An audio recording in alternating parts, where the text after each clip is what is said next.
Ayahku datang ke kontrakan kecilku dan bertanya, "Kenapa kamu tidak tinggal di rumah mewahmu saja, Nak?" Lalu tiba-tiba suamiku masuk dari luar. Dia berteriak membentak ayahku. "Apa? Rumah? Rumah itu sekarang jadi milik ibuku. Kalau Anda tidak terima, kuceraikan anakmu sekarang juga." Suami tidak tahu dengan siapa dia sedang berurusan. Setelah hari itu, apa yang dilakukan ayahku merubah hidup suami dan keluarganya.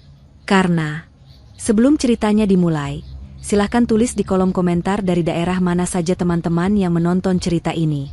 Jangan lupa like dan subscribe agar channel ini bisa semakin berkembang dan bisa mempersembahkan cerita yang lebih menarik lagi. Suara kipas angin tua yang berkarat mendominasi keheningan di ruang tamu sempit itu.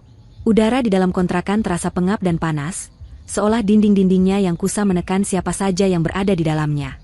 Nabila duduk dengan gelisah di ujung kursi kayu yang bantalannya sudah menipis. Di hadapannya, duduk seorang pria parubaya dengan pakaian yang sangat sederhana. Pria itu mengenakan kemeja lusuh yang kancingnya sedikit longgar dan celana bahan yang sudah mulai memudar warnanya.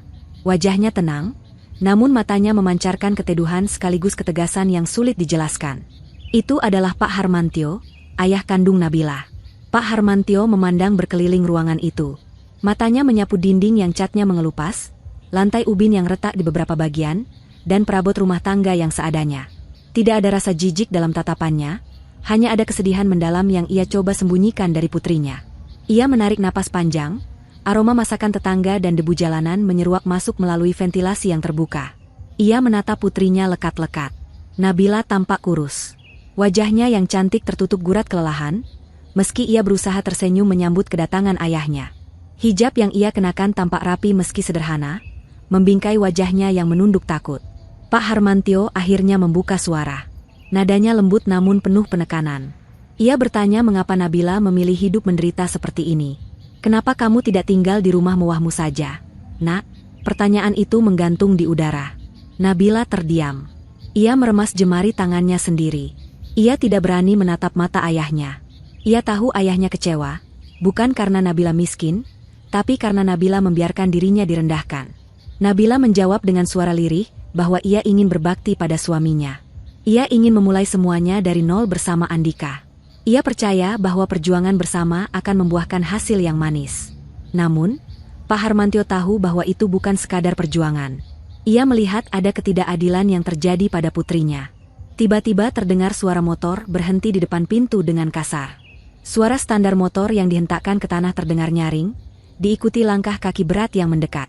Pintu depan terbuka lebar tanpa diketuk. Andika masuk dengan wajah merah padam dan keringat bercucuran. Ia baru saja pulang kerja dan sepertinya membawa seluruh kekesalan dari kantor ke rumah. Andika melempar tas kerjanya ke sofa butut, membuat debu sedikit berterbangan. Matanya kemudian menangkap sosok Pak Harmantyo yang duduk tenang di kursi tamu. Raut wajah Andika berubah seketika. Bukan rasa hormat yang muncul, melainkan rasa jijik dan marah. Ia menatap mertuanya dari ujung kaki hingga ujung kepala dengan tatapan merendahkan. Bagi Andika, Pak Harmantyo hanyalah orang tua tidak berguna yang bisanya hanya menyusahkan. Andika tidak tahu siapa sebenarnya pria tua di hadapannya itu. Yang ia tahu, mertuanya ini tidak pernah memberinya uang atau modal usaha. Andika mendengus kasar. Ia berjalan mendekat sambil melonggarkan dasinya dengan kasar. Ia bertanya dengan nada tinggi apa yang dilakukan orang tua itu di sini. Nabila bangkit dari duduknya, mencoba menenangkan suaminya. Ia berkata bahwa ayahnya hanya datang berkunjung sebentar untuk melihat kabar mereka. Namun Andika tidak peduli. Ia merasa lelah dan kehadiran tamu yang dianggapnya miskin ini hanya menambah beban pikirannya. Andika mulai mengungkit-ungkit masalah ekonomi. Ia berkata bahwa beras di dapur sudah habis dan ia tidak punya uang lebih untuk menjamu tamu, apalagi tamu yang tidak membawa apa-apa. Kata-kata itu begitu tajam dan menyakitkan. Nabila menahan air matanya agar tidak jatuh. Ia malu pada ayahnya. Pak Harmantyo masih duduk tenang. Ia tidak terpancing emosi sedikitpun. Ia menatap menantunya dengan tatapan datar yang sulit diartikan. Lalu, dengan suara berat ia mengulang pertanyaannya pada Nabila tadi, namun kali ini ia tujukan agar Andika mendengarnya. Ia bertanya tentang rumah. Ia menyinggung bahwa Nabila memiliki hak atas tempat tinggal yang lebih layak. Pertanyaan sederhana itu justru menjadi pemantik api amarah Andika yang sudah membara. Andika meledak. Ia berteriak lantang di depan wajah mertuanya. Suaranya menggelegar memenuhi ruangan sempit itu, membuat tetangga sebelah mungkin bisa mendengarnya. Apa? Rumah. Rumah itu sekarang jadi milik ibuku. Kalau Anda tidak terima, kuceraikan anakmu sekarang juga. Kalimat itu keluar begitu saja tanpa saringan. Andika merasa di atas angin. Ia merasa memiliki kuasa penuh atas Nabila. Ia baru saja memanipulasi Nabila beberapa bulan lalu untuk menandatangani surat pemindahan hak properti atas nama Ibu Siti, ibu kandung Andika, dengan alasan agar aset mereka aman dari pajak progresif, atau alasan konyol lainnya yang Nabila percayai karena cintanya yang buta. Nabila tersentak mendengar ancaman cerai itu. Tubuhnya gemetar hebat. Ia tidak menyangka Andika akan tega mengucapkan kata keramat itu di depan ayahnya. Nabila memegang lengan Andika, memohon agar suaminya tidak berbicara seperti itu. Namun Andika menepis tangan istrinya dengan kasar. Ia menunjuk wajah Pak Harmantio dengan telunjuknya. Ia berkata bahwa ia muak melihat kemiskinan yang dibawa oleh keluarga Nabila. Ia menganggap Nabila dan ayahnya adalah benalu. Andika tidak tahu bahwa ia sedang menunjuk wajah pemilik separuh gedung pencakar langit di ibu kota. Suasana hening sejenak setelah teriakan itu. Pak Harmantio perlahan bangkit dari kursinya. Ia merapikan kemeja lusuhnya dengan gerakan lambat dan bermartabat. Tidak ada kemarahan meledak-ledak di wajahnya.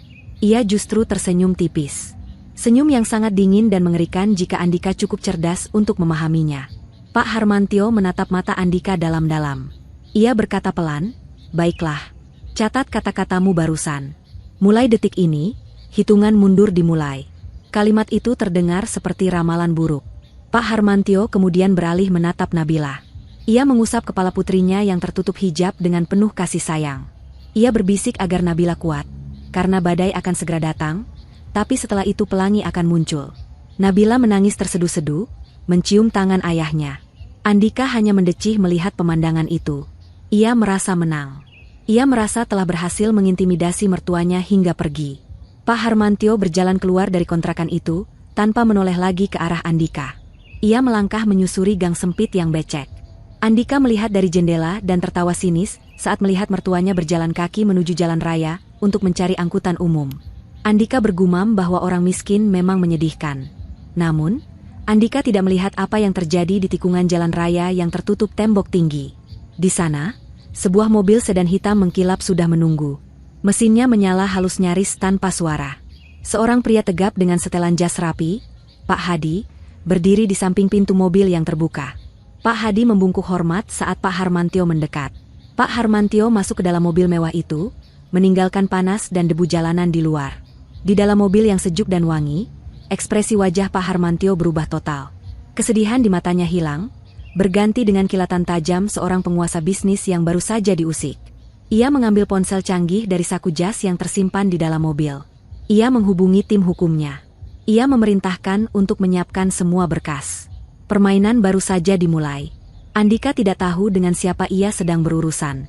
Sementara itu di dalam kontrakan, Andika masih menggerutu. Ia merasa puas telah melampiaskan emosinya. Ia tidak sadar bahwa teriakan angkuhnya tadi adalah paku pertama yang ia tancapkan ke peti matinya sendiri. Ia duduk di kursi bekas Pak Harmantio, merasa dirinya adalah raja di istana kecil yang rapuh itu. Nabila masuk ke kamar mandi untuk menyembunyikan tangisnya. Ia menyalakan keran air agar suara isak tangisnya tidak terdengar. Hatinya hancur. Ia mencintai Andika, tapi penghinaan terhadap ayahnya adalah luka yang teramat dalam. Malam itu, mendung tebal menggantung di langit, seolah alam pun tahu bahwa karma sedang bersiap untuk menjatuhkan palu keadilannya. Malam semakin larut, namun ketegangan di dalam kontrakan kecil itu belum juga surut. Andika masih duduk di ruang tamu, merokok dengan gelisah. Asap rokok memenuhi ruangan yang ventilasinya buruk, membuat udara semakin sesak. Nabila sudah keluar dari kamar mandi, matanya sembab, namun ia tetap berusaha melayani suaminya dengan membuatkan teh hangat. Ia meletakkan gelas teh di atas meja kecil di hadapan Andika dengan hati-hati, takut salah sedikit saja akan memicu amarah suaminya lagi. Saat Andika hendak mengambil gelas tehnya, matanya tertumbuk pada sebuah benda yang tergeletak di ujung meja. Sebuah jam tangan. Jam tangan itu terlihat tua, dengan tali kulit yang sudah agak terkelupas di bagian pinggirnya. Kaca jam itu terlihat kusam. Itu adalah jam tangan milik Pak Harmantio yang tertinggal saat beliau pergi tadi. Andika mengambil jam tangan itu dengan kasar. Ia membolak-balik benda itu di tangannya dengan tatapan mengejek. Ia mendengus, menganggap mertuanya sengaja meninggalkan barang rongsokan ini agar Andika yang membuangnya. Andika berteriak memanggil Nabila.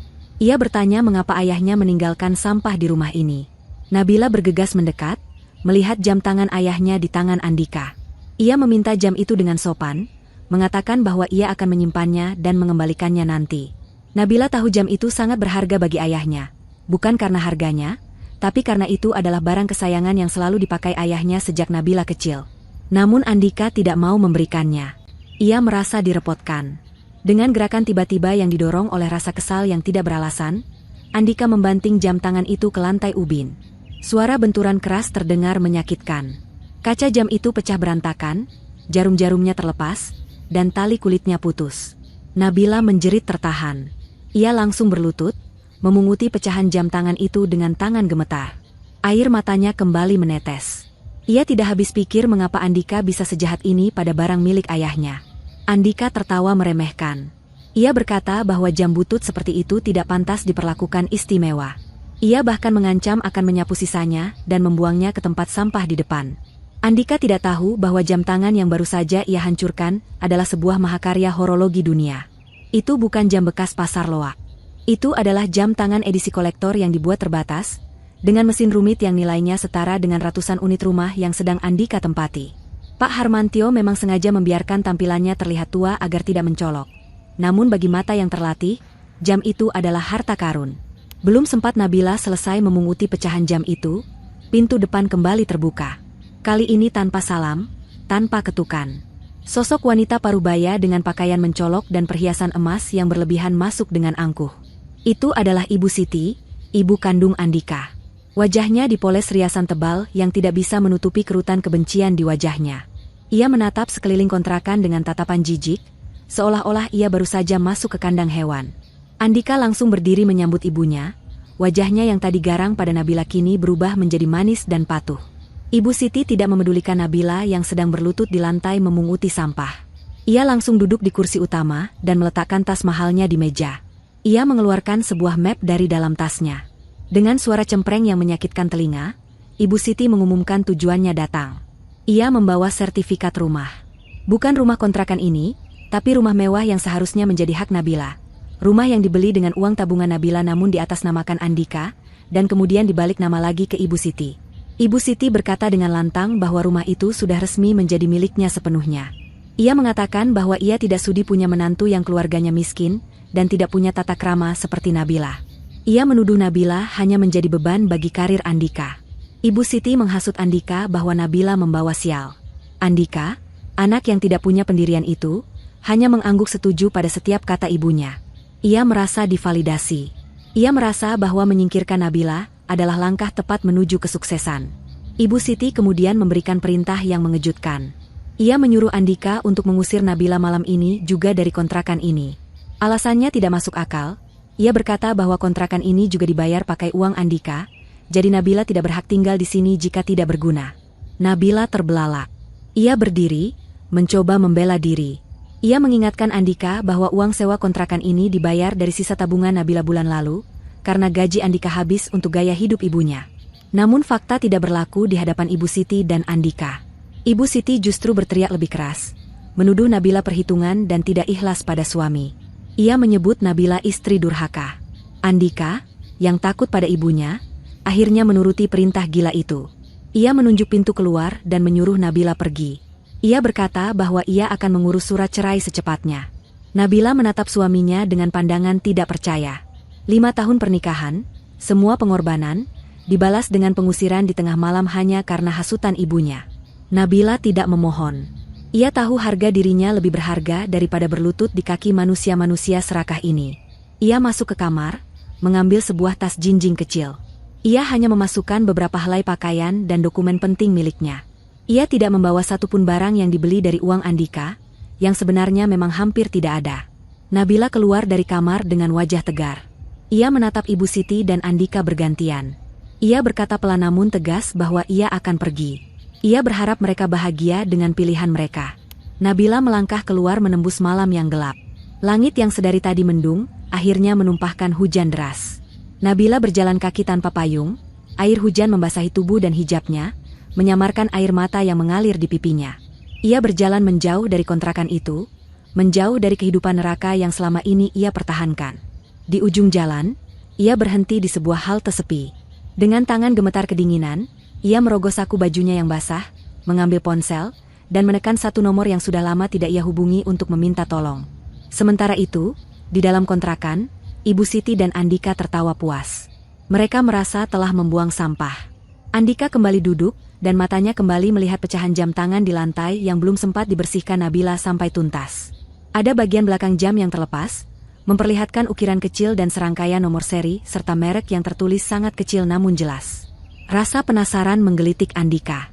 Ia memungut lempengan logam kecil itu.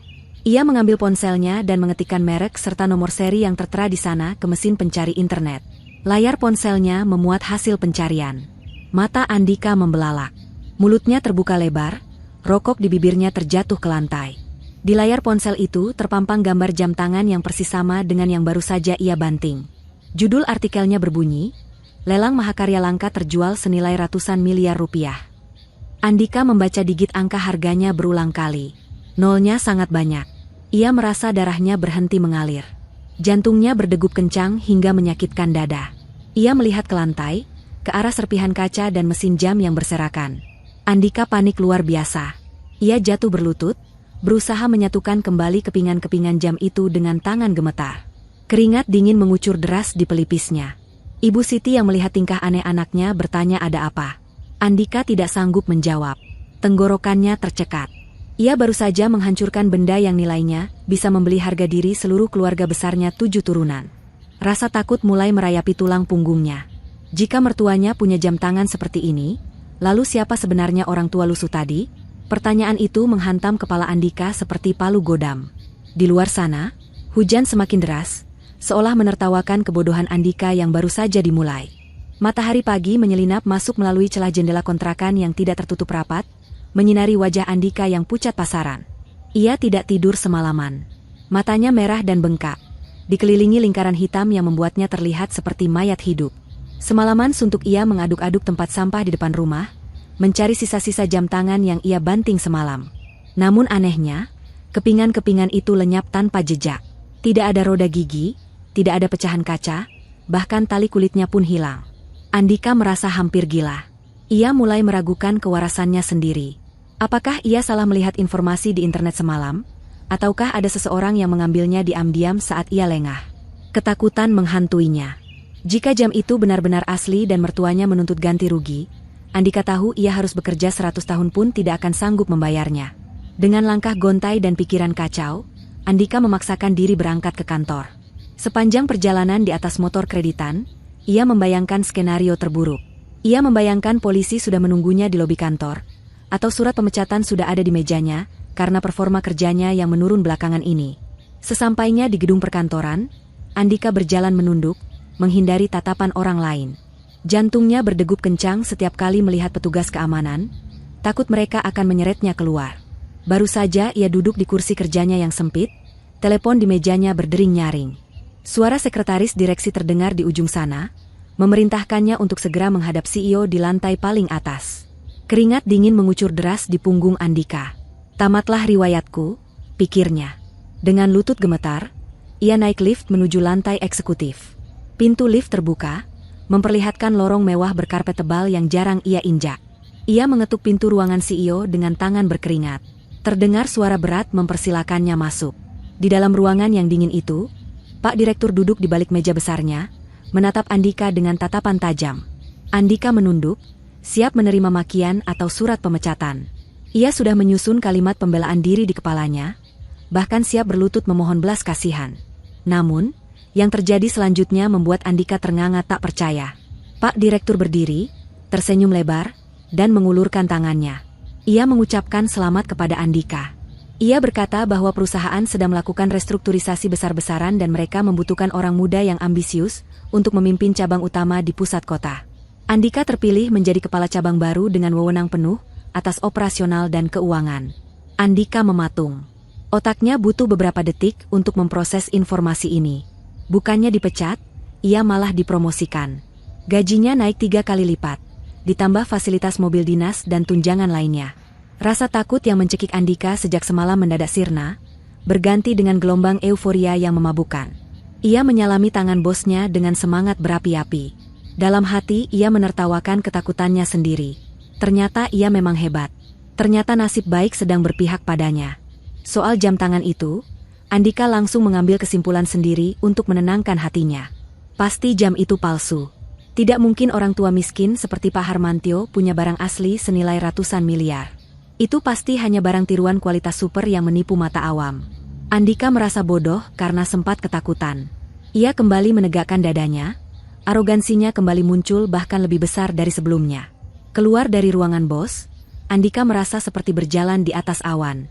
Ia menelepon Ibu Siti dengan penuh semangat. Ia mengabarkan berita gembira itu. Ibu Siti di ujung telepon berteriak kegirangan, memuji-muji anaknya yang hebat dan semakin yakin bahwa keputusan mengusir Nabila adalah pembuka pintu rezeki. Menurut Ibu Siti, Nabila adalah pembawa sial yang menghambat karir Andika selama ini. Andika setuju sepenuhnya. Ia merasa bebas dan berkuasa. Siang itu juga, ia mentraktir rekan-rekan kerjanya makan siang di restoran mahal, memesan menu-menu terbaik dan minuman jus segar paling mahal, memamerkan jabatan barunya dengan angkuh. Beberapa hari setelah pengangkatan itu, Andika mulai memegang kendali penuh atas keuangan cabang. Akses terhadap dana operasional perusahaan yang besar kini ada di ujung jarinya.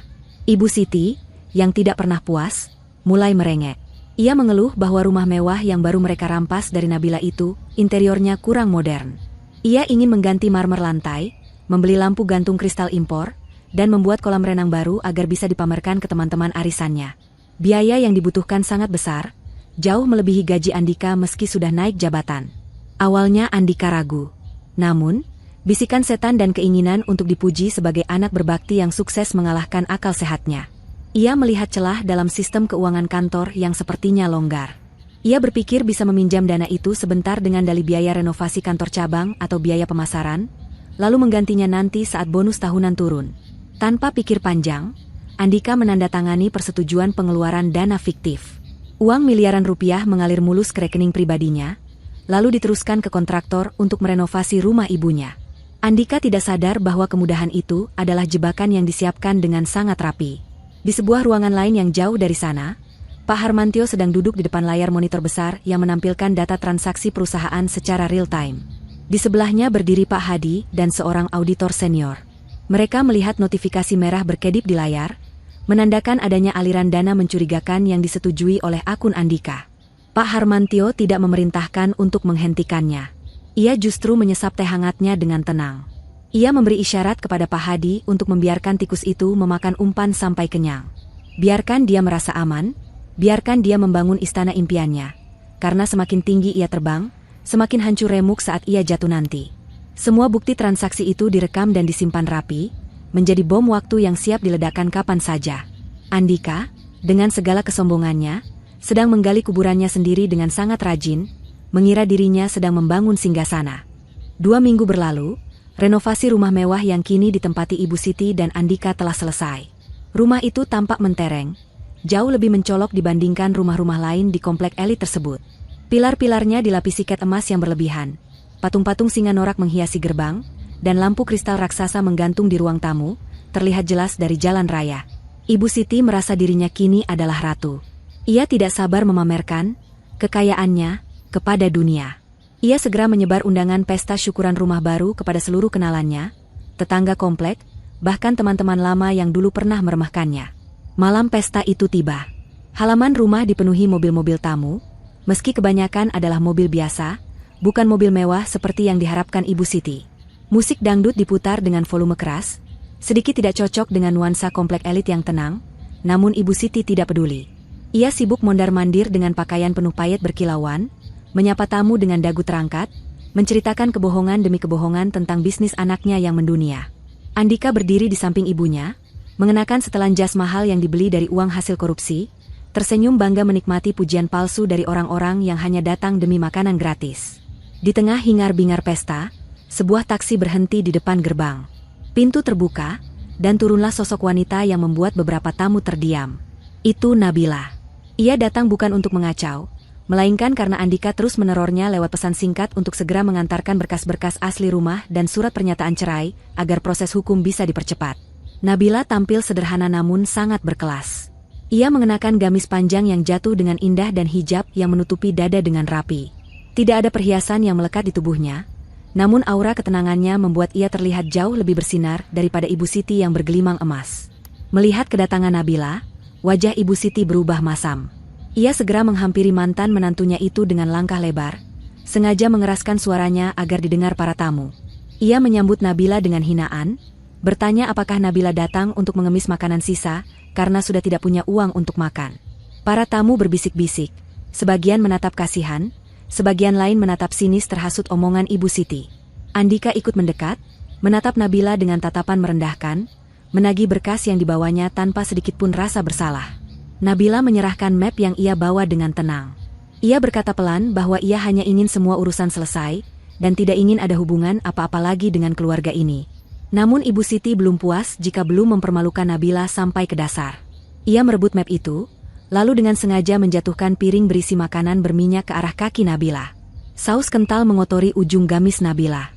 Ibu Siti tertawa culas, berpura-pura tidak sengaja, lalu dengan nada memerintah ia menyuruh Nabila membersihkan kotoran itu. Ia bahkan menunjuk ke arah dapur belakang, mengatakan bahwa tempat wanita miskin seperti Nabila adalah di tempat cuci piring, bukan di ruang tamu yang megah ini. Andika hanya diam melihat ibunya memperlakukan Nabila seperti itu. Ia bahkan ikut tertawa kecil, merasa bahwa Nabila pantas mendapatkan pelajaran karena dulu berani melawan mereka. Nabila menarik napas panjang, menahan gejolak di dadanya.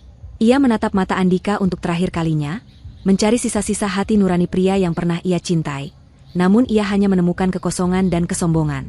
Saat Nabila hendak berbalik pergi, menolak untuk diperlakukan lebih rendah lagi, tiba-tiba suasana berubah mencekam. Lampu kristal raksasa di ruang tamu berkedip sekali, 2 kali, lalu mati total. Bukan hanya lampu ruang tamu, seluruh lampu di rumah itu padam. Musik berhenti mendadak. Kegelapan menyelimuti pesta. Para tamu mulai panik dan bersuara gaduh. Andika berteriak memanggil pembantu untuk memeriksa sekring listrik, mengira hanya korsleting biasa karena beban daya yang berlebihan. Namun saat ia melihat keluar jendela, ia menyadari sesuatu yang aneh. Lampu jalan dan rumah-rumah tetangga menyala terang benderang. Hanya rumah ini yang gelap gulita, seperti pulau mati di tengah lautan cahaya. Di tengah kebingungan itu, dari arah gerbang depan, sorot lampu mobil yang sangat terang menembus kegelapan. Bukan hanya satu, tapi iring-iringan 3 mobil sedan hitam mewah masuk memblokir jalan keluar. Pintu mobil terbuka serempak. Beberapa pria berbadan tegap dengan seragam keamanan turun, diikuti oleh seorang pria berkacamata yang membawa tas kerja. Itu adalah tim pengacara dari Harmantio Group. Andika berlari ke depan dengan marah, membentak siapa yang berani membuat keributan di rumahnya. Pengacara itu tidak gentar sedikit pun. Dengan bantuan sorot lampu mobil yang menyilaukan mata Andika, pengacara itu membacakan sebuah dokumen dengan suara lantang.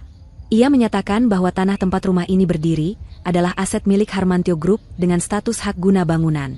Berdasarkan klausul perjanjian, segala bentuk renovasi atau perubahan struktur bangunan tanpa izin tertulis dari pemilik lahan adalah pelanggaran berat yang mengakibatkan pembatalan hak huni secara sepihak dan seketika.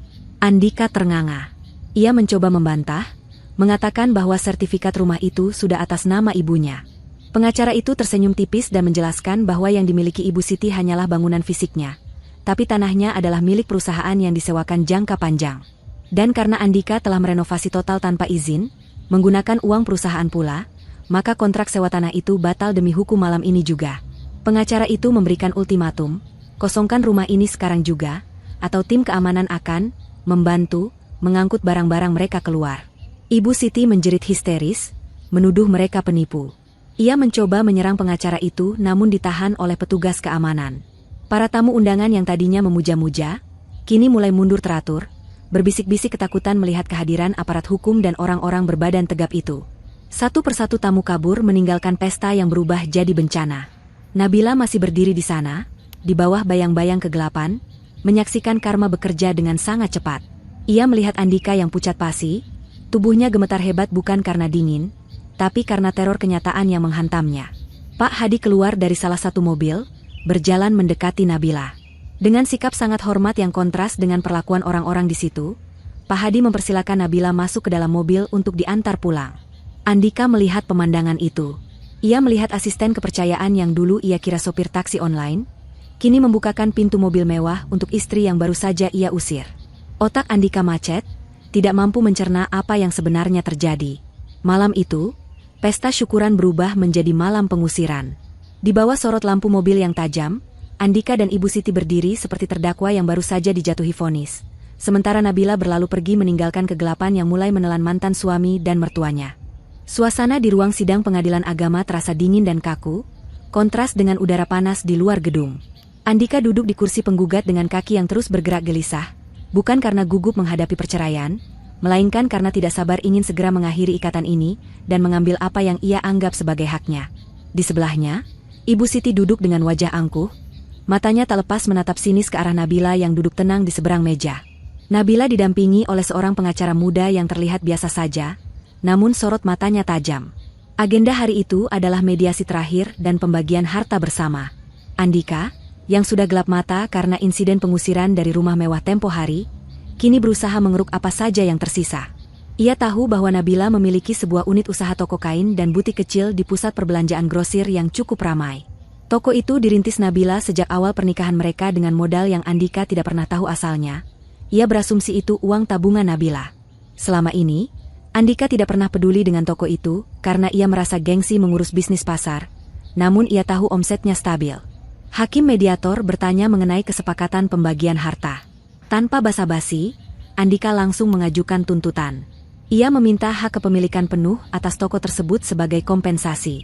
Ia beralasan bahwa selama menikah, gajinya banyak terpakai untuk kebutuhan rumah tangga, klaim yang sebenarnya bohong besar karena uangnya lebih banyak habis untuk gaya hidup ibunya, sehingga ia merasa berhak mendapatkan aset produktif itu. Ibu Siti ikut memanaskan suasana, berbisik-bisik keras bahwa itu adalah ganti rugi yang pantas karena Nabila telah menumpang hidup selama ini. Pengacara Nabila mencoba menginterupsi. Dengan nada sopan, ia mengingatkan Andika untuk mempertimbangkan kembali tuntutan tersebut. Ia mengisyaratkan bahwa mengambil alih kepemilikan toko berarti mengambil alih seluruh aset beserta liabilitas atau kewajiban yang melekat padanya. Namun, peringatan itu dianggap angin lalu oleh Andika. Di kepalanya, ia hanya membayangkan keuntungan harian toko yang bisa ia gunakan untuk menyewa apartemen mewah setelah diusir dari rumah komplek. Ia membentak pengacara Nabila, menuduhnya berusaha menakut-nakuti agar Nabila tidak kehilangan sumber uangnya. Nabila menatap Andika dengan pandangan yang sulit diartikan. Ada rasa kasihan di sana, tapi tertutup oleh ketegasan. Ia bertanya pelan kepada Andika, apakah ia yakin menginginkan toko itu sepenuhnya dan melepaskan Nabila dari segala tanggung jawab terkait usaha tersebut. Andika menjawab dengan tegas dan lantang bahwa ia sangat yakin. Ia bahkan menantang Nabila untuk menandatangani surat pemindahan hak saat itu juga. Nabila menghela napas panjang, lalu mengangguk kepada pengacaranya. Berkas disiapkan. Pena digoreskan. Dalam hitungan menit, toko itu resmi berpindah tangan menjadi milik Andika sepenuhnya.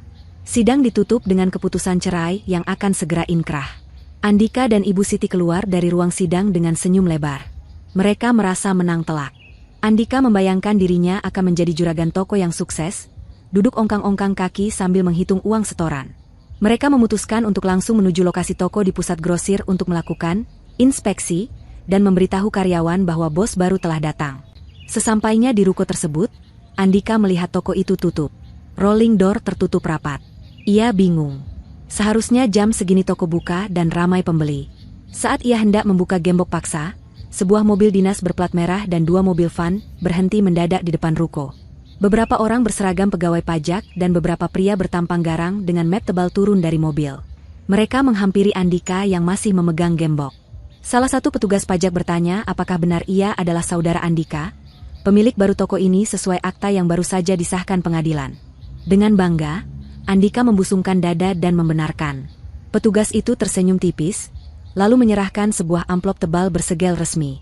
Pada saat yang sama, pria-pria dari mobil van juga maju, menyerahkan tumpukan faktur tagihan yang jatuh tempo. Andika membuka amplop itu dengan tangan gemetar. Matanya melotot melihat angka yang tertera. Surat paksa pajak.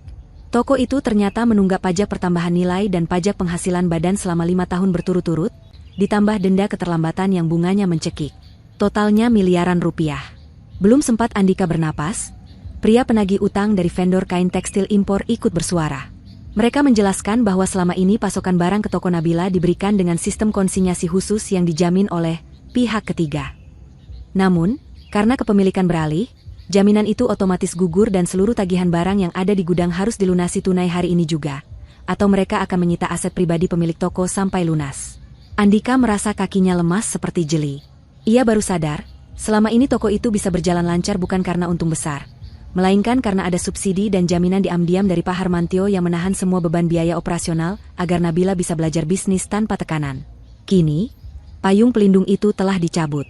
Andika berdiri di bawah terik matahari, memegang kertas tagihan yang nilainya jauh lebih besar dari harga jual ginjalnya sekalipun. Ibu Siti yang tadi sombong kini pucat pasi, bersembunyi di balik punggung anaknya. Para petugas tidak mau tahu. Mereka mulai menempelkan stiker besar bertuliskan, dalam pengawasan dan sita jaminan, di pintu ruko. Andika menjerit frustrasi. Harta gonogini yang ia rebut paksa ternyata bukan emas, melainkan bom waktu yang baru saja meledak di tangannya. Ia resmi menjadi miliarder, tapi dalam bentuk utang. Hari-hari setelah kejadian di toko itu, berlalu seperti mimpi buruk bagi Andika. Ponselnya tidak berhenti berdering, diteror oleh penagih pajak dan vendor. Ia harus bersembunyi di kos-kosan murah yang bau apek, jauh dari standar hidup yang ia impikan. Satu-satunya harapan Andika kini hanyalah pekerjaannya. Ia masih menjabat sebagai kepala cabang. Ia berpikir, jika ia bisa memenangkan hati pemilik baru perusahaan yang akan datang berkunjung hari ini, mungkin ia bisa mendapatkan bonus besar atau pinjaman lunak kantor untuk menutup lubang utangnya yang menganga. Pagi itu, kantor cabang sibuk luar biasa. Semua karyawan diperintahkan untuk rapi dan bersih. Andika mengenakan jas terbaiknya yang sudah mulai kusut karena tidak sempat di laundry. Ia berdiri di depan cermin toilet kantor, menyemprotkan parfum murahan untuk menutupi bau keringat dingin yang terus keluar karena gugup. Ia melatih senyum dan kalimat penjilat yang akan ia sampaikan. Ia yakin, dengan pesonanya dan laporan keuangan yang sudah ia manipulasi sedikit agar terlihat bagus, ia bisa menyelamatkan karirnya. Jam 10 tepat, iring-iringan mobil mewah memasuki pelataran parkir gedung kantor. Andika dan jajaran manajer berbaris di lobi menyambut kedatangan sang Big Boss. Pintu mobil utama terbuka. Keluarlah sosok pria tua dengan setelan jas abu-abu yang sangat elegan, didampingi oleh beberapa pengawal berbadan tegap dan tim legal. Jantung Andika berhenti berdetak. Pria itu adalah Pak Harmantyo. Namun tampilannya kali ini jauh berbeda dari bapak-bapak lusuh yang ia usir dari kontrakannya. Kali ini, Pak Harmantyo memancarkan aura kekuasaan yang absolut. Setiap langkah kakinya seolah menggetarkan lantai lobi. Di belakang Pak Harmantyo, turun seorang wanita muda dengan setelan blazer kerja yang sopan dan hijab modern yang sangat rapi. Ia membawa tas kerja kulit dan tablet. Andika menyipitkan mata, lalu terbelalak kaget. Itu Nabila. Mantan istrinya berjalan dengan langkah percaya diri, dagunya terangkat, tatapan matanya tajam dan profesional. Tidak ada lagi Nabila yang penurut dan pendiam. Di sini, ia adalah seorang eksekutif. Karyawan lain berbisik-bisik kagum melihat kecantikan dan kewibawaan wanita itu, tanpa tahu siapa dia sebenarnya. Rombongan itu melewati barisan penyambut, tanpa menoleh sedikit pun pada Andika yang mematung dengan mulut terbuka. Mereka langsung menuju ruang rapat utama di lantai atas. Andika yang linglung segera diseret oleh sekretarisnya untuk ikut masuk ruang rapat, karena ia harus melakukan presentasi. Di dalam ruang rapat yang dingin itu, Pak Harmantyo duduk di kursi utama, kursi yang biasanya diduduki oleh CEO lama. Nabila duduk di sisi kanannya, membuka tablet dan memeriksa data dengan serius. Rapat dimulai.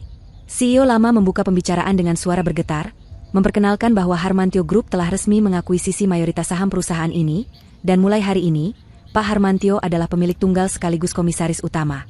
Lutut Andika lemas, ia merosot di kursinya. Dunia terasa berputar. Mertua yang ia hina, yang ia sebut miskin dan benalu, ternyata adalah konglomerat yang baru saja membeli tempatnya bekerja. Tiba giliran Andika untuk presentasi. Ia berdiri dengan gemetar, keringat bercucuran membasahi kemejanya. Ia tidak sanggup mengeluarkan sepatah kata pun. Ia hanya menatap Pak Harmantyo dengan tatapan memohon ampun. Pak Harmantyo mengangkat tangan, menghentikan Andika bahkan sebelum ia mulai bicara. Dengan suara tenang namun menggema di seluruh ruangan, Pak Harmantyo berkata bahwa ia tidak butuh presentasi kinerja, karena ia sudah memiliki laporan yang lebih akurat. Nabila menekan tombol di tabletnya, dan layar proyektor di belakang Andika berubah tampilan. Bukan grafik penjualan yang muncul, melainkan deretan bukti transaksi perbankan. Mutasi rekening yang menunjukkan aliran dana dari kas operasional cabang ke rekening pribadi Andika, lalu diteruskan ke rekening kontraktor bangunan dan toko furnitur.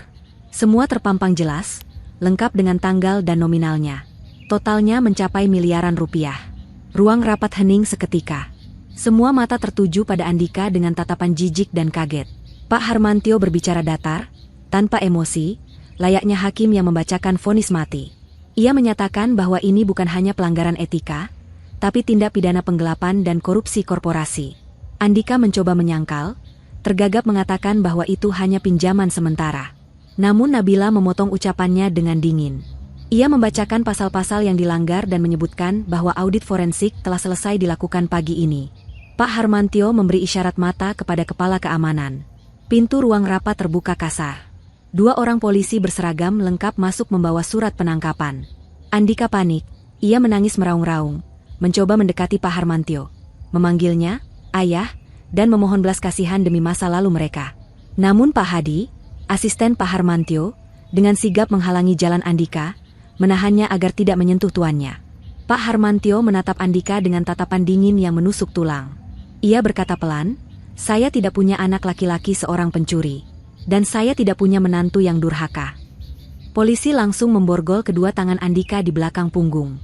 Suara klik logam borgol terdengar sangat nyaring di ruangan yang sunyi itu.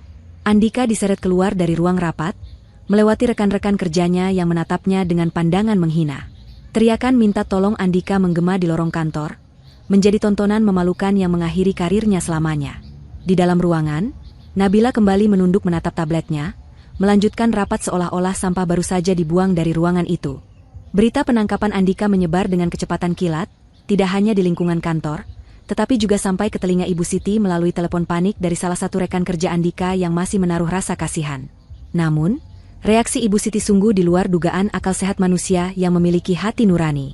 Bukannya menangis histeris memikirkan nasib putra tunggalnya yang kini mendekam di balik jeruji besi, wanita parubaya itu justru mematung sejenak di tengah kamar kontrakan sempit yang baru mereka sewa sehari sebelumnya. Otaknya berputar cepat, bukan mencari cara untuk menyewa pengacara atau menjenguk anaknya, melainkan menghitung sisa aset yang bisa ia selamatkan. Insting bertahan hidupnya yang egois mengambil alih kendali sepenuhnya. Ia tahu betul bahwa kasus penggelapan dana yang menjerat Andika bukan kasus main-main. Jika polisi melakukan pengembangan kasus, bukan tidak mungkin mereka akan menelusuri aliran dana tersebut yang sebagian besar mengalir untuk membiayai gaya hidup mewahnya dan renovasi rumah tempo hari. Ia takut terseret. Ia takut ikut di penjara. Dengan tangan gemetar namun cekatan, Ibu Siti mulai mengacak-acak lemari pakaian. Ia mengeluarkan sebuah koper besar dan mulai memasukkan barang-barang berharga yang masih tersisa. Beberapa perhiasan emas yang ia beli bulan lalu, jam tangan, dan tumpukan uang tunai yang ia sembunyikan di bawah kasur. Uang hasil memalak Andika tiap gajian, semua ia masukkan ke dalam tas tangan kulitnya. Ia tidak membawa pakaian Andika satu helai pun. Baginya, Andika saat ini adalah beban. Anak itu sudah gagal, sudah tamat, dan tidak berguna lagi sebagai mesin uang. Ibu Siti membenarkan tindakannya dengan logika yang bengkok. Ia harus selamat dulu agar nanti bisa menolong Andika, padahal jauh di lubuk hatinya, ia hanya ingin lari sejauh mungkin dari masalah ini. Ia berniat kabur keluar pulau, ke tempat kerabat jauhnya yang tidak tahu menahu soal masalah ini, untuk memulai hidup baru dengan sisa harta yang ia bawa. Sebelum berangkat, Ibu Siti menghubungi seorang kenalan lama, seorang wanita bernama Ratmi yang dulu sering ia temui di tempat arisan sosialita palsu. Ratmi dikenal memiliki banyak koneksi, bawah tanah, dan sering membantu orang-orang yang ingin pergi tanpa jejak. Di telepon, Ratmi terdengar sangat simpatik dan bersedia membantu. Ratmi menjanjikan tiket kapal laut kelas VIP menuju pulau seberang sore ini juga, dengan satu syarat kecil. Ratmi meminta tolong Ibu Siti membawakan sebuah bungkusan, oleh-oleh, untuk saudaranya di pelabuhan tujuan. Ratmi berdalih itu hanyalah bungkusan obat herbal mahal dan jamu tradisional yang sulit dikirim lewat ekspedisi biasa karena rawan pecah. Sebagai imbalannya, Ratmi akan menanggung seluruh biaya perjalanan Ibu Siti dan memberinya uang saku tambahan. Ibu Siti yang matanya selalu hijau melihat uang, tanpa pikir panjang langsung menyetujui tawaran itu. Ia merasa Dewi Fortuna masih memihaknya di saat genting seperti ini. Pertemuan dilakukan di sebuah warung kopi di pinggir jalan menuju pelabuhan. Ratmi datang menyerahkan tiket dan sebuah tas jinjing yang cukup berat, terbungkus rapi dengan lakban coklat. Ibu Siti menerimanya tanpa curiga sedikitpun. Pikirannya terlalu sibuk membayangkan dirinya duduk santai di kapal laut kelas VIP, menjauh dari kejaran polisi dan penagih utang yang mungkin sedang memburu Andika. Setelah transaksi singkat itu, Ibu Siti bergegas menuju pelabuhan penumpang yang siang itu sangat padat dan semrawut. Suasana pelabuhan begitu menyesakkan. Udara panas bercampur dengan bau amis laut, asap knalpot bus, dan keringat ribuan manusia yang berdesak-desakan. Ibu Siti berjalan dengan angkuh, menabrak orang-orang yang menghalangi jalannya dengan koper besarnya. Ia memandang jijik pada para kuli panggul dan pedagang asongan yang menawarkan barang dagangan. Dalam hatinya ia terus mengumpat. Merasa dirinya tidak pantas berada di tengah kumpulan manusia kelas bawah ini. Ia merasa dirinya adalah nyonya besar yang sedang menyamar. Ia mendekap tas tangannya yang berisi perhiasan dengan sangat erat. Matanya waspada penuh curiga pada setiap orang yang mendekat. Namun, kewaspadaannya justru menjadi bumerang. Sikapnya yang mencolok dan barang-barang mewah yang ia kenakan di tengah kerumunan kumuh itu justru menarik perhatian para predator. Saat Ibu Siti sedang antre di pintu masuk terminal keberangkatan, terjadi keributan kecil di depannya. Seseorang menjatuhkan tumpukan kardus, memblokir jalan. Ibu Siti mendengus kesal, perhatiannya teralih sejenak untuk memaki orang yang menjatuhkan barang itu. Di detik yang sangat singkat itulah, ia merasakan sentakan kuat di bahunya. Tas tangan kulit yang berisi seluruh sisa hartanya ditarik paksa oleh seseorang. Ibu Siti terkejut setengah mati. Ia menoleh dan melihat seorang pemuda kurus berlari kencang menembus kerumunan sambil membawa tasnya. Jeritan Ibu Siti memecah kebisingan pelabuhan. Ia berteriak histeris, "Jambret, maling, tolong tasku, hartaku." Ia mencoba mengejar, tetapi koper besar dan tas titipan Ratmi yang berat menghambat gerakannya. Ia jatuh tersungkur di aspal yang kotor, lututnya lecet, namun ia tidak peduli rasa sakitnya. Ia terus berteriak-teriak gila, memohon orang-orang mengejar jambret itu. Beberapa petugas keamanan pelabuhan dan polisi yang berjaga segera datang menghampiri, bukan untuk mengejar jambret yang sudah hilang di telan kerumunan, tapi untuk mengamankan situasi yang mulai kacau karena teriakan histeris Ibu Siti. Ibu Siti menangis meraung-raung di hadapan polisi. Ia menceritakan bahwa di dalam tas itu ada emas, berlian, dan uang puluhan juta rupiah. Ia menuntut polisi segera menangkap pelakunya saat itu juga. Polisi mencoba menenangkannya dan memintanya ikut ke pos keamanan untuk membuat laporan resmi. Dengan napas tersengal-sengal dan penampilan yang sudah acak-acakan, sanggulnya miring, bajunya kotor oleh debu jalanan, Ibu Siti menyeret koper dan tas titipan Ratmi ke pos polisi. Di dalam pos ber-AC itu, polisi mulai menanyai identitas dan tujuan perjalanannya. Prosedur standar pemeriksaan dilakukan. Polisi meminta Ibu Siti membuka semua barang bawaannya untuk didata sebagai barang bukti yang ada padanya saat kejadian. Awalnya Ibu Siti menolak dengan alasan privasi, namun polisi bersikeras. Dengan enggan, ia membuka koper pakaiannya. Tidak ada yang aneh. Lalu polisi menunjuk tas jinjing terlakban coklat yang ia letakkan di lantai. Polisi bertanya apa isinya. Ibu Siti dengan yakin menjawab bahwa itu hanya obat herbal dan jamu titipan temannya. Polisi yang curiga dengan bungkusan yang terlalu rapat itu meminta izin untuk membukanya. Salah satu petugas mengambil pisau cutter dan menyayat lapisan lakban tebal itu. Saat bungkusan terbuka, wajah polisi berubah tegang. Di dalamnya bukan botol jamu atau bungkusan rempah-rempah, melainkan berbungkus-bungkus serbuk putih dan ribuan butir pil berwarna-warni yang dikemas dalam plastik transparan. Aroma bahan kimia yang khas langsung menguar.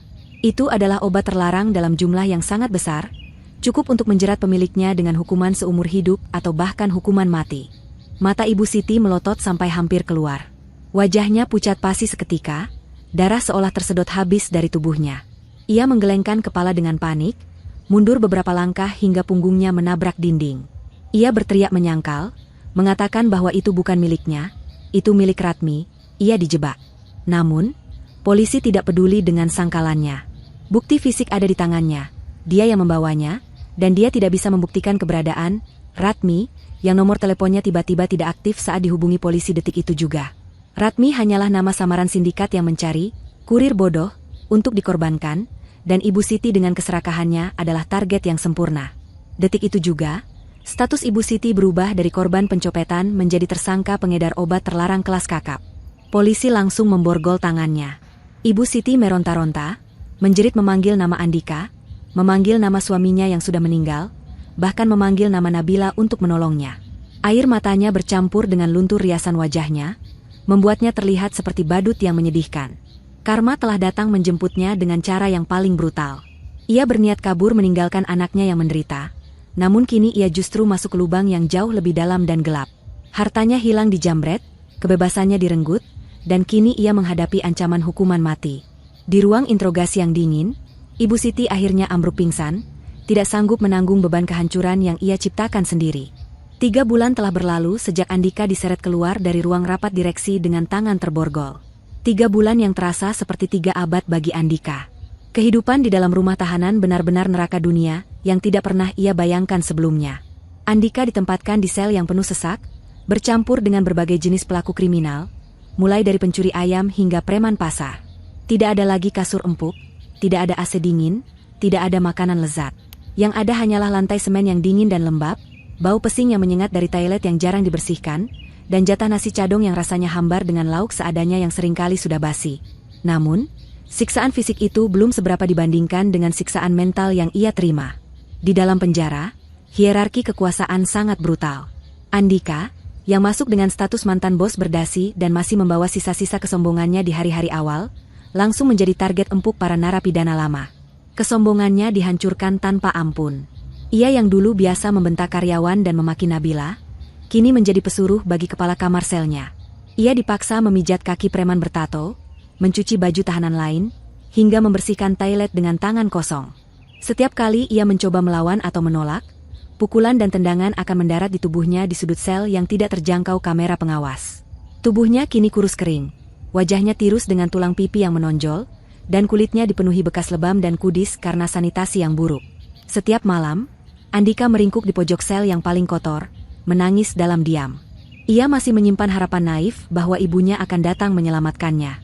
Ia berpikir mungkin Ibu Siti sedang mengurus penjualan aset atau mencari pengacara hebat di luar sana. Ia tidak tahu bahwa ibunya sendiri sedang mendekam di penjara wanita di kota yang berbeda dengan kasus yang jauh lebih berat. Ketidaktahuan ini membuatnya terus berharap, dan harapan kosong itu perlahan-lahan menggerogoti kewarasannya. Ia sering bergumam sendiri, menyalahkan Nabila atas semua penderitaannya. Dalam benaknya yang sudah terdistorsi, Nabila adalah istri durhaka yang bersekongkol menjatuhkannya. Ia belum sampai pada titik sadar akan kesalahannya, ia masih berada di tahap penyangkalan yang menyedihkan. Suatu siang yang terik, para tahanan diberi waktu istirahat di area kantin penjara. Ini adalah satu-satunya waktu di mana mereka bisa melihat dunia luar, melalui sebuah televisi tabung tua yang diletakkan di dalam kerangkeng besi yang digantung tinggi di dinding. Andika duduk menyendiri di sudut kantin, memakan nasinya dengan tangan gemetar, menghindari tatapan mata tahanan lain agar tidak dipukuli lagi. Televisi itu sedang menayangkan saluran berita bisnis nasional. Biasanya saluran itu membosankan bagi para tahanan yang lebih suka menonton dangdut atau sinetron, tapi kali ini remotenya dikuasai oleh petugas sipir yang ingin nonton berita. Tiba-tiba, telinga Andika menangkap sebuah nama yang sangat familiar disebut oleh pembawa berita. Harmantio Group. Kepala Andika tersentak naik. Matanya terpaku pada layar televisi yang bersemut itu. Di layar, tertulis judul berita besar, Putri Tunggal Konglomerat Harmantio, Nabila Harmantio, mengambil alih kepemimpinan besar-besaran dan meresmikan proyek perumahan syariah untuk kaum duafa. Jantung Andika berhenti berdetak sejenak. Di layar itu, terlihat sebuah panggung megah dengan latar belakang gedung pencakar langit. Di podium utama, berdiri seorang wanita yang sangat ia kenal. Itu Nabila. Tapi Nabila yang ada di layar itu terlihat sangat berbeda dengan Nabila yang dulu ia kenal di kontrakan. Nabila di TV mengenakan busana kerja muslimah yang sangat elegan, bahannya terlihat mahal dan potongannya sempurna. Wajahnya bersinar, penuh wibawa dan kecerdasan. Di sebelahnya berdiri Pak Harmantio yang tersenyum bangga, dan beberapa menteri negara yang ikut hadir dalam peresmian itu. Kamera menyorot wajah Nabila secara close-up saat ia memberikan pidato. Suaranya terdengar jernih dan tegas melalui speaker televisi yang sembar. Kami percaya bahwa kekayaan adalah amanah, ucap Nabila di layar. Kejujuran dan integritas adalah fondasi bisnis kami. Kami tidak mentolerir kecurangan, karena keberkahan tidak akan hadir di atas penderitaan orang lain. Kalimat itu menampar Andika lebih keras daripada pukulan fisik manapun yang pernah ia terima di penjara. Matanya tidak berkedip. Mulutnya menganga lebar, nasi yang sedang ia kunyah terjatuh dari mulutnya. Otaknya memutar kembali semua memori masa lalu dengan kecepatan tinggi, seperti film yang diputar mundur. Ia ingat betapa sederhananya Nabila dulu. Ia ingat bagaimana Nabila tidak pernah mengeluh meski hidup pas-pasan. Ia ingat bagaimana Nabila begitu cerdas mengatur keuangan toko kecilnya. Dan yang paling menyakitkan, ia ingat momen ketika Pak Harmantio datang ke kontrakannya. Pakaian lusuh itu, pertanyaan sederhana itu, kenapa kamu tidak tinggal di rumah mewahmu saja, Nak? Ternyata itu bukan pertanyaan orang tua pikun yang berhayal. Itu adalah pertanyaan harfiah. Rumah mewah itu benar-benar ada. Kekayaan itu nyata. Dan wanita yang berdiri di podium itu, wanita yang sedang disalami oleh para pejabat tinggi negara, wanita yang dipuji-puji sebagai salah satu pebisnis wanita paling berpengaruh di negeri ini, adalah wanita yang sama yang ia suruh mencuci piring di lantai dapur saat pesta ibunya. Wanita yang sama yang ia ceraikan demi mengejar harta semu dan ego ibunya. Andika gemetar hebat. Gelas plastik di tangannya jatuh tumpah. Rasa sesal yang amat sangat dahsyat menghantam dadanya, hingga ia merasa sesak napas. Bukan penyesalan karena telah menyakiti hati Nabila, melainkan penyesalan materi yang luar biasa rakus. Ia menyadari bahwa ia baru saja membuang tiket lotre kemenangan seumur hidup.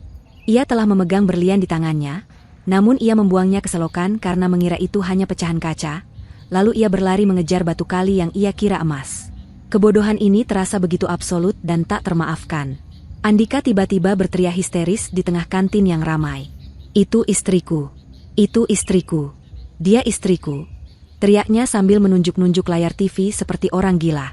Tahanan lain menoleh, menatapnya dengan heran lalu tertawa mengejek. "Halah, ngimpi lu, Endrong. Mana mau wanita kayak bidadari gitu sama tikus got kayak lu?" Cemooh salah satu narapidana. "Enggak, sumpah. Dia Nabila. Aku suaminya. Aku yang punya semua itu. Harusnya aku yang di sana." Andika meraung, mencoba berlari mendekati TV, seolah ingin masuk ke dalam layar dan merebut kembali posisi itu. Namun langkahnya dijegal oleh tahanan lain. Andika tersungkur ke lantai kotor kantin. Wajahnya menghantam sisa makanan yang berserakan. Tapi ia tidak peduli. Ia terus menangis dan berteriak-teriak menyebut nama Nabila, dan menyebut angka-angka uang yang hilang dari genggamannya.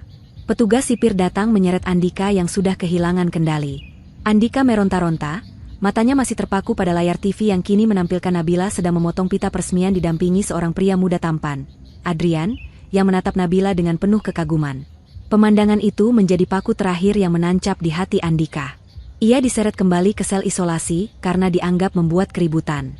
Di dalam sel gelap yang sunyi itu, Andika membenturkan kepalanya ke dinding berulang kali. Rasa sakit fisik ia gunakan untuk mengalihkan rasa sakit di jiwanya. Bayang-bayang kemewahan, mobil sedan, rumah gedongan, dan kehormatan yang seharusnya bisa ia nikmati jika saja ia bersikap baik pada mertuanya, kini menari-nari di pelupuk matanya, menyiksanya tanpa henti. Ia menyadari bahwa musuh terbesarnya bukanlah Nabila, bukan Pak Harmantio, dan bukan polisi. Musuh terbesarnya adalah keserakahan dan kesombongannya sendiri. Dan kini, ia harus membayar harga kesombongan itu dengan sisa hidupnya yang hancur lebur, membusuk di penjara sambil menonton wanita yang ia buang terbang tinggi menyentuh langit. Waktu berputar dengan caranya yang kejam bagi mereka yang serakah, namun berjalan indah bagi mereka yang sabar. Sementara Andika membusuk di dalam penjara dengan penyesalan yang terlambat, nasib Ibu Siti tidak jauh lebih baik, bahkan mungkin lebih menyedihkan dalam ironi yang berbeda. Setelah menjalani proses hukum yang panjang dan melelahkan, Ibu Siti akhirnya bebas dari penjara wanita. Ia beruntung, atau mungkin sial karena harus melanjutkan hidup dalam kehinaan, karena pengadilan memutuskan ia hanyalah korban penipuan sindikat narkotika. Ia terbukti hanya kurir bodoh yang tidak mengetahui isi paket yang dibawa, ditambah kesaksiannya yang membongkar jaringan Ratmi membuatnya mendapatkan keringanan hukuman yang signifikan. Namun, kebebasan itu bukanlah tiket menuju kehidupan yang lebih baik. Ibu Siti keluar dari gerbang penjara tanpa ada satupun orang yang menyambutnya. Tidak ada keluarga, tidak ada teman arisan sosialita, dan tentu saja tidak ada Andika. Ia melangkah keluar dengan pakaian yang sama saat ia ditangkap berbulan-bulan lalu, kini lusuh dan berbau apek. Hartanya sudah habis tak bersisa. Rumah kontrakan mewah yang dulu ia banggakan sudah lama disita. Uang tabungan, perhiasan, semuanya lenyap. Namanya pun sudah hancur. Tidak ada tempat kerja yang mau menerima mantan narapidana kasus narkoba, meskipun ia hanya kurir. Ibu Siti resmi menjadi gelandangan di kota yang dulu ia anggap sebagai panggung sandiwaranya. Hari-hari Ibu Siti kini dihabiskan dengan menggelandang dari satu emperan toko ke emperan toko lain. Perutnya yang dulu hanya mau diisi makanan restoran mahal, kini harus berdamai dengan sisa-sisa makanan basi dari tong sampah atau belas kasihan orang lewat. Kesombongannya perlahan terkikis oleh rasa lapar yang menggigit, namun sifat irinya masih melekat kuat seperti penyakit kronis.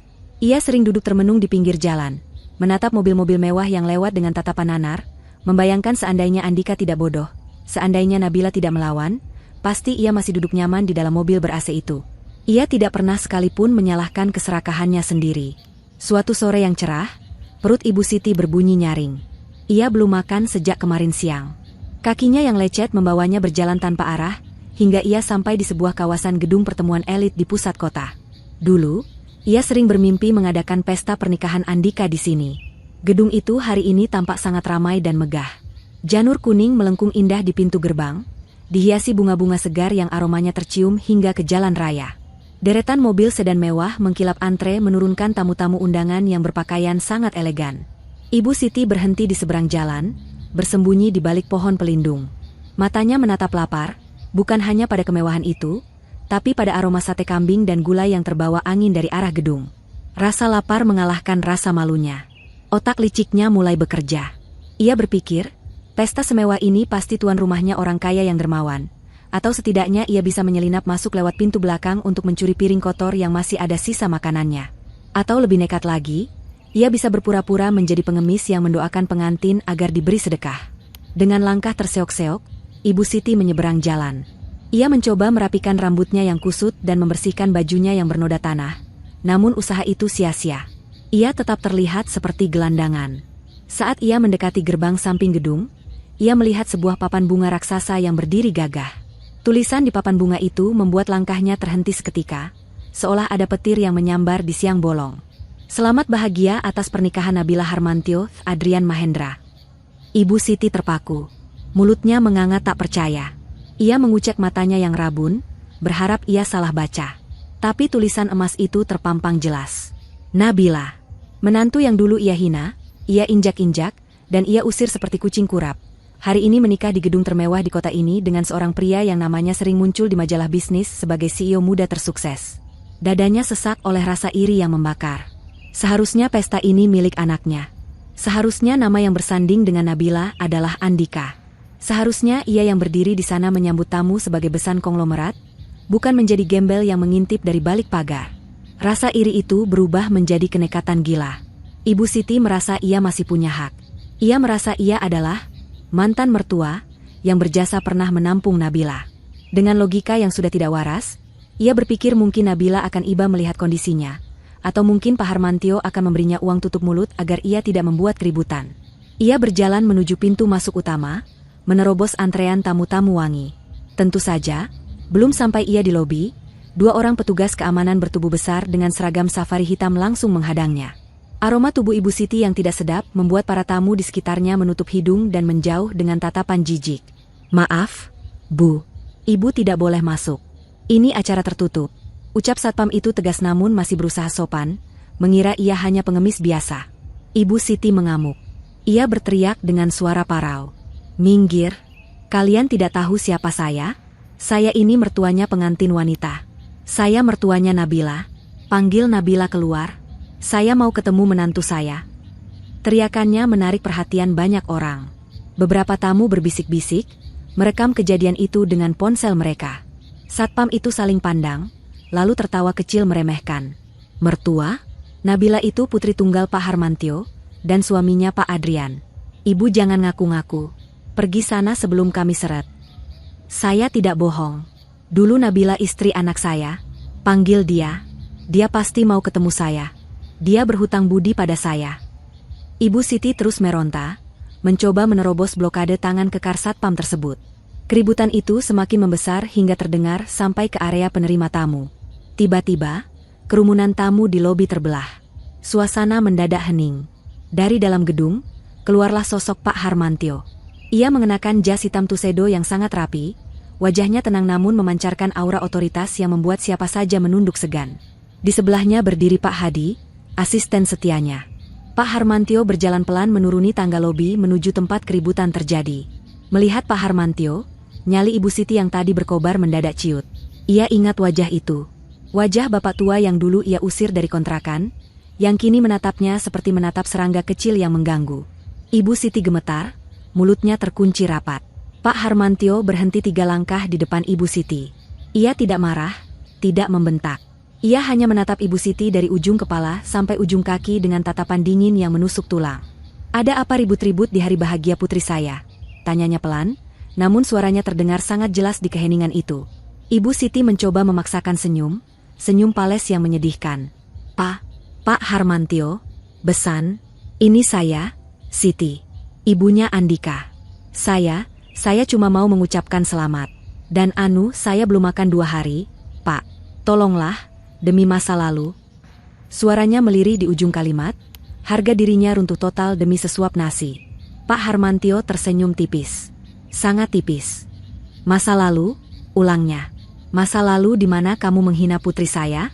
Masa lalu di mana kamu menyuruh putri saya memungut makanan dari lantai? Ibu Siti pucat pasi. Ia tidak menyangka Pak Harmantio masih mengingat detail kejadian itu. Hadi, panggil Pak Harmantio tanpa menoleh.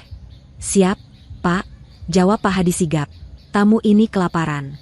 Berikan dia makanan yang pantas untuknya. Sesuai dengan standar yang pernah dia berikan pada putriku dulu.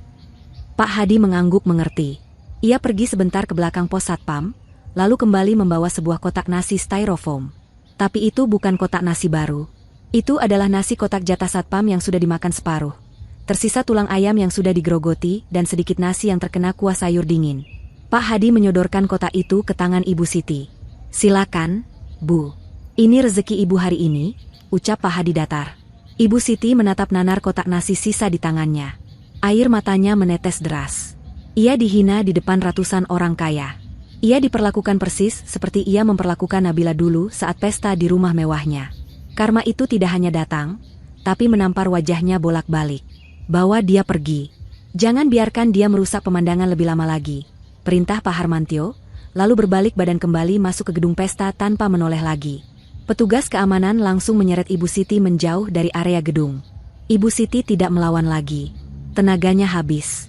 Ia diseret sampai ke pinggir jalan raya yang gelap. Di sana, di bawah lampu jalan yang remang-remang, Ibu Siti duduk bersimpuh memegang kotak nasi sisa itu. Rasa laparnya begitu hebat, hingga ia tidak punya pilihan lain. Sambil menangis terseduh-seduh, dengan tangan gemetar, ia mulai memakan nasi sisa itu. Setiap suapan terasa seperti menelan duri. Di kejauhan, ia mendengar suara tepuk tangan meriah dan musik orkestra dari dalam gedung, menandakan kebahagiaan Nabila yang sedang berada di puncaknya, sementara dirinya terperosok dalam jurang kehinaan yang ia gali sendiri. 5 tahun adalah waktu yang cukup lama untuk mengubah wajah dunia. Namun bagi Andika, 5 tahun itu adalah perjalanan panjang melintasi lorong waktu yang penuh siksaan batin. Pagi itu, pintu gerbang lembaga pemasyarakatan terbuka lebar. Andika melangkah keluar, menghirup udara bebas untuk pertama kalinya setelah setengah dekade terkurung. Namun, udara bebas itu tidak terasa segar baginya. Rasanya berat dan menekan. Andika bukan lagi pemuda necis yang sombong.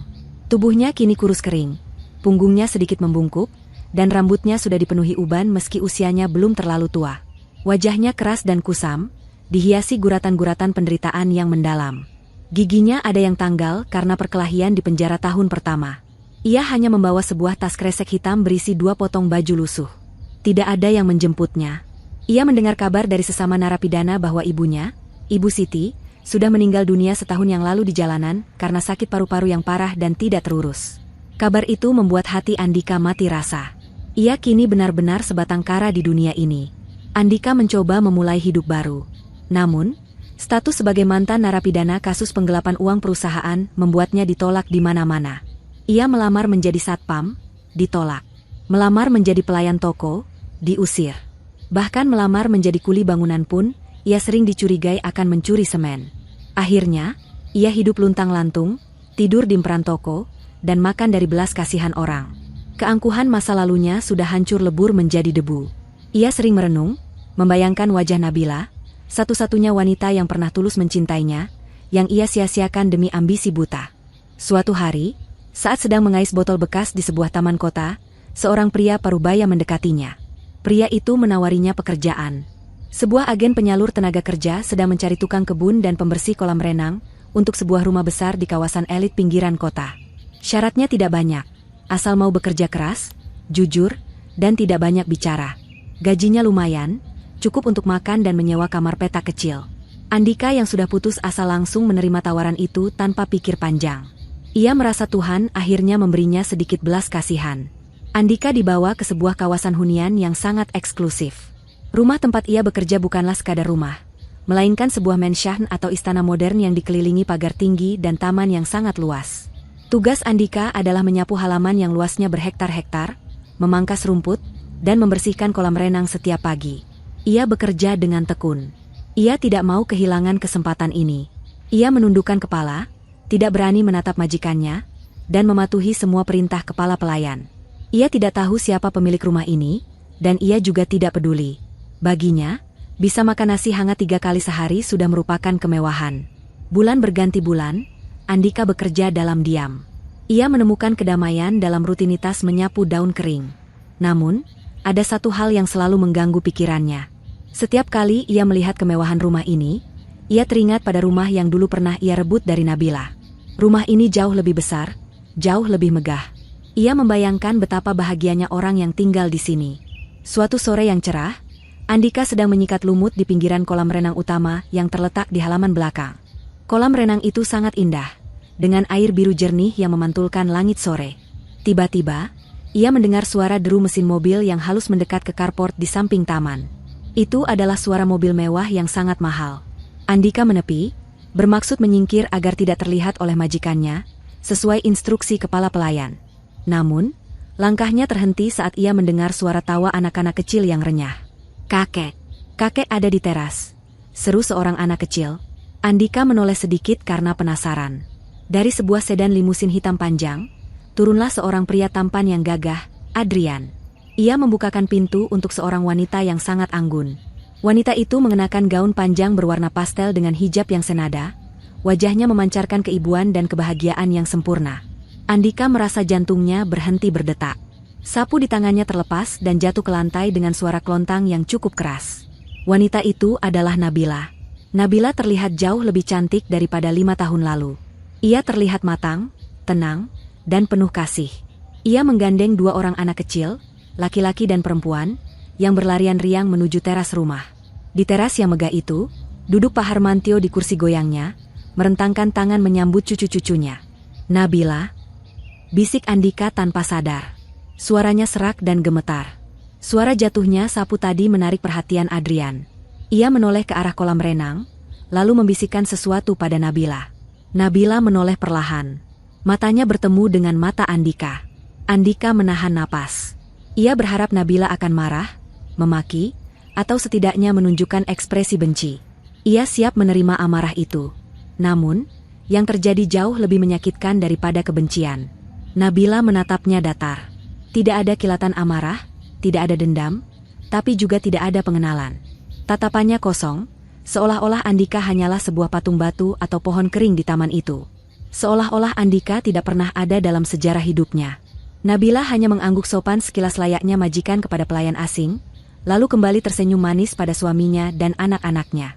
Ia membalikkan badan, berjalan masuk ke dalam rumah istananya yang hangat, meninggalkan Andika yang membeku di pinggir kolam. Sikap itu menghancurkan Andika berkeping-keping. Ia menyadari bahwa bagi Nabila, dia sudah bukan siapa-siapa lagi. Dia tidak pantas dibenci, karena untuk membenci seseorang, kita harus mengingatnya. Nabila sudah menghapus Andika sepenuhnya dari ingatannya. Andika hanyalah debu yang tidak berarti. Saat Andika masih mematung dengan air mata yang mulai mengalir di pipinya yang kotor, Pak Harmantio berjalan pelan menghampirinya. Pria tua itu masih terlihat gagah meski rambutnya sudah memutih semua. Ia berdiri di samping Andika, ikut menatap ke arah pintu rumah yang baru saja tertutup. "Bagaimana pekerjaanmu, Andika? Apakah gajinya cukup?" tanya Pak Harmantio dengan suara rendah, tanpa nada mengejek, tapi penuh dengan kekuatan yang menekan. Andika jatuh berlutut. Ia mencium kaki Pak Harmantio, menangis terseduh-seduh. "Ayah, maafkan saya, ampuni saya salah. Saya menyesal." Pak Harmantio tidak menarik kakinya, tapi juga tidak membantunya berdiri. Ia membiarkan Andika menangis di tanah. "Jangan panggil saya ayah. Hak itu sudah kamu buang 5 tahun lalu." Pak Harmantio menghela napas panjang, menatap langit sore. "Kamu tahu kenapa kamu bisa bekerja di sini? Agen penyalur itu milik perusahaan saya. Saya yang menyuruh mereka merekrutmu. Saya yang menyuruh kepala pelayan menempatkanmu di taman ini." Andika mendongak. Wajahnya basah oleh air mata dan ingus. "Kenapa? Kenapa Bapak melakukan ini? Kenapa Bapak tidak membiarkan saya mati saja di jalanan?" Pak Harmantio menunduk, menatap mata Andika dalam-dalam. "Karena kematian terlalu mudah, Andika. Hukuman terbaik bagi orang yang tidak tahu bersyukur bukanlah penjara, melainkan penyesalan." Pak Harmantio menunjuk ke arah jendela besar ruang keluarga. Di sana terlihat siluet Nabila, Adrian, dan anak-anak mereka sedang tertawa bahagia di bawah lampu kristal yang hangat. Pemandangan keluarga yang sempurna. Saya ingin kamu bekerja di sini seumur hidupmu. Saya tidak akan memecatmu. Saya akan memberimu makan dan tempat tinggal. Tapi sebagai gantinya, setiap hari, setiap pagi, setiap sore, kamu harus melihat pemandangan itu, ucap Pak Harmantyo dengan nada final. Kamu harus melihat wanita yang dulu kamu sia-siakan, kini diperlakukan layaknya ratu oleh pria yang lebih baik darimu. Kamu harus melihat anak-anak yang seharusnya bisa jadi anakmu, memanggil pria lain sebagai ayah. Nikmatilah penyesalan itu setiap detik, sampai akhir hayatmu. Itulah neraka duniamu. Pak Harmantyo berbalik dan berjalan pergi, meninggalkan Andika sendirian dalam kehampaan. Andika kembali menatap jendela itu. Ia melihat tawa Nabila yang begitu lepas, tawa yang dulu pernah menjadi miliknya namun ia bungkam dengan air mata. Rasa sakit itu begitu nyata, mencabik-cabik ulu hatinya. Ia tahu ia tidak bisa pergi. Ia tidak punya tempat lain. Ia terjebak dalam sangkar emas ini, menjadi penonton abadi atas kebahagiaan orang lain yang dibangun di atas reruntuhan masa lalunya. Andika mengambil kembali sapu lidinya dengan tangan gemetar. Di bawah langit senja yang mulai menggelap, ia kembali menyapu daun-daun kering, ditemani oleh bayang-bayang masa lalu dan penyesalan yang tidak akan pernah ada ujungnya. Air matanya jatuh membasahi tanah, namun tidak akan pernah bisa menumbuhkan kembali cinta yang telah ia bunuh dengan tangannya sendiri.